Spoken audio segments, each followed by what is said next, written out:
Mapumaya Samoa mai se au mga rengo le nei afias.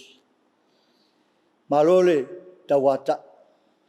Ayo maya si o tātou tāpua i atu i le atua. Tātou te tau atu foi lo ngoa i lungo i whanau ngā i Sarae. Wau foi o te whamanui atu i ate i tātou. Si o tātou talo mara. Ua malolo mai lo atu nuu malau whanau i se au matiu te sawhiangai mo lātou le nei aso. Ao le hawa noa foi wa mātou whaasifo ai o mātou si ai e tauranga e whaafitai ai lo wanga le rei ma lo lofa ai panga lava lea le atua e la ngona alo mātou whaatau waa ma le vai vai wai le mawhaia e mātou na whaio se mea pe a le iai lau fio la la leo lo mātou wafe atu fio maia oe a nganga paia fio maia e te mafutaina le nei tapua i ngā lo watunu ona mawhaia i lea e lo watunu mo mātou tangata o na watu le taulanga e sanga wha manu ina ai lo suafa paia e vi ai oe nei se o le whaavau o le mātou tau lea wala turu rawa suafa Yesu Amen. O le whaitawina o nisi o whiong paia le atua. O le tusi whiwhiria mo i tātou i le nei awhiawhi mai le whenga tuai. Tusi o numera i lon tā upe ono. O la o whaitawina mai le whai upe luas fulma lua. Whangata le luas fulma le ono. Numera i lon tā upe ono. O te whaitawina le whai upe luas fulma lua. Whangata mai le whai upe luas fulma le ono. Whafonga maia nisi nei o awhiong paia o tātou ali. O whetalai mai fo i le li i a Mose. O whape mai. I e whai atu i a arona mo nātali. I a whape atu. I a whape nei ono o tau whamanui atu i le whanau ngā Israelu. I a whape atu i a te ilatou. I a whamanui a oe le li. Ma ia na i a tausi i a te oe. I a whamala maina le li o na whafonga i lunga i a te oe. Malo whātu i a te oe. I a whasanga mai e le li o na whafonga i a te oe. Ma tu ina atu i a te oe le manuia. Tau ina i a whamanuia mai le atua. I le whaitawina ma le tātou wha longolongo. I nisi o na whionga paia. Mai a tu mau atu pēr i a te ia. Rona nawa vi inga. Nei se o le whaavau. O le launga le soafa malu o le atua tama. Le alo. Ma le anganga. O le matua o le launga o mo mai lava le tusi sa whaitawina nei. I le numera, i lon tā upe ono a whiwhiria le whaipelua sumalono o tue whaitawina e whapea. Ia whasanga mai e le ali i ona whafonga i a te oe. Matu inatu i a te oe le manuia. A natu au tū e a ngā iai se whamalosi mō Samoa i le nei a whiawhi. Ia vea le atua ma tai malanga mō Samoa i le nei tausanga lua o lua lima. Ia vea le atua ma tai malanga mō Samoa i le nei tausanga lua o lua lima. O numera o le tusi lona whā mai tusi e lima a Mose. O le winga o le tusi po o le upu numera. O le whaitauria po o le whaitawina. Awa o le tusi o lo whātau i le toi whaitawina whārua o le nuu o Israelu. Pei tai. O le vaenga o le tusi sa whaitawina. O le ata lea sa o iai malanga whaui umi o le nuu o le atua. O le malanga sa amata mea i le atua i lono duai ta penanga. A o lea ua tafa ata o tau lelei. Ua sina le ngalu. O whaatini foi mo le ae. O le atua tō tasi, o le sa taitai i malanga, lea foi ua toi whetalai a Mose, e pe o upu o vea nei mamatua whapea. Ia whasanga mai e le li ona fofonga ia te oe. Ma tuina atu ia te oe le manuia. Ioe, o lea ua tō le matu palpala o Israelu mai lo lato watua. A se tae au fōfoi, mō le nuu, e toi tō mana tuai, i le alofa maleanga le lei o le atua. Wa amanatu le whasi fulu tausanga o folau mai le nuu. I le tele o whita malu i tau, sa asa mai ai le nuu. Sa whesau ina fōi i fōlaunga, le fōlaunga i peaulanga langa o le vasa. A o le atua e tōtasi, sa fōi mua i lo lātou sā. O ia o le tautai o le loloto, ma le luka luka o le ngatai whale. Ai sa lutia fōi le fōlaunga, i puava ese o lo lang nei. Peitai. Lea ua mapurawa i whangalele, i a ao angalelei. O leo le tua, malona alofa la vea. Ono le tua sa vea mataitai malanga le nuu. O lea ua mafuai ona manu malo, mai nei whawhita au li uma. A leo whamanuia le tua i le nuu. A o saudi atu. E ulu fale atu i le nuu, a fola ina mo i lato. Ia whamanuia oe le atua. Ma ia tausi ia te oe. Ia whamala ina e le li i ona fofonga i lunga ia te oe. Malo fatu ia te oe. I oe. Sa moa le atu nuu pele. O le na foi se whamanatu mo i tātou i le nei a fiafi. Talia ia le atua e a vea mataitai malanga. O la tā whainga malanga mo le nei tausanga. Lua afe lua lima. O se wholaunga ubi foi. Mai le mai loa. Le anu ai o whawhita auri o le a tātou whaafsangai. A o lui tauna o le soifua. Ma le ola ua e masani ai. Ai taua ina o whamanatu. E le ai lava se mea e whaingatā i le atua soifua. Le atua o manuia. Le atua o lo mua au, ma muri au, i lo tā sā o le nei tausanga. Aua le au ngata e tala noa i le atua. Whaasoa i le atua. Wa o ia o le taitai malanga. Nā te amana ia leo lana au malanga. Nā te taitai ia fōi le tātou fōlaunga. I manuia. Ai le o mala. Mana tua. A masae le la fala. Whaatu masisi ae le la afa o le whaatu tua i le tua. E te wholau ai le nei tausanga. Pau ale o le la, na te whaatinia le ta wholaunga. I manuia o le atua. Manu te le ina lau whaasausaunga sa moa i le nei afiafi. Soifua mai a manuia, ono Iesu. Amene.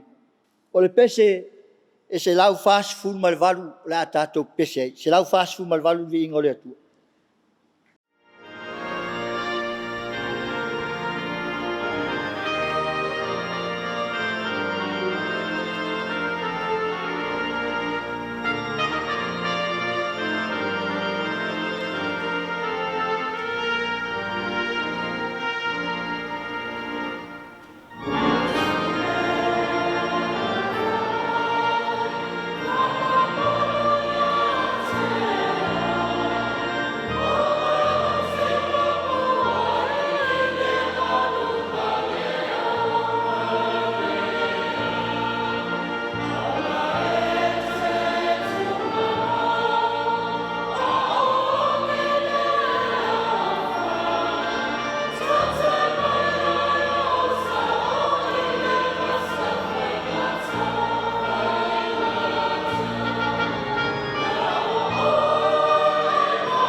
o tātou talosanga, talo whaafitai, whatoesenga, talo manaonga, ma le talo whamanuia, si o tātou talo. Le atua whaafonga tāloe, o lau a whio e tō tasi, o le taitai malanga na manuia i le wholaunga Samoa i le natausanga, ma o lau a whio foi o lo manuia i Savalinga, tau a mata lo watu nuu i le tausanga. Whamalo whaafitai lau pule whaal soifua. Whaafitai lo wanga lei i le nei aso. Awa o leo mapu mai whi au mga luenga, malo lo, waifo le vau. O tautai i la tau sa whangota ina le ngata i whale. Au ia mea uma sa mātou, la lafo atu i lau whio. I le mātou tai tonunga, e lama fo i le li i ole lalo langi. Au whawe lave tutupu i lo mātou wola, whaafetai le atua, i lo walofa ma lo wanga le lei.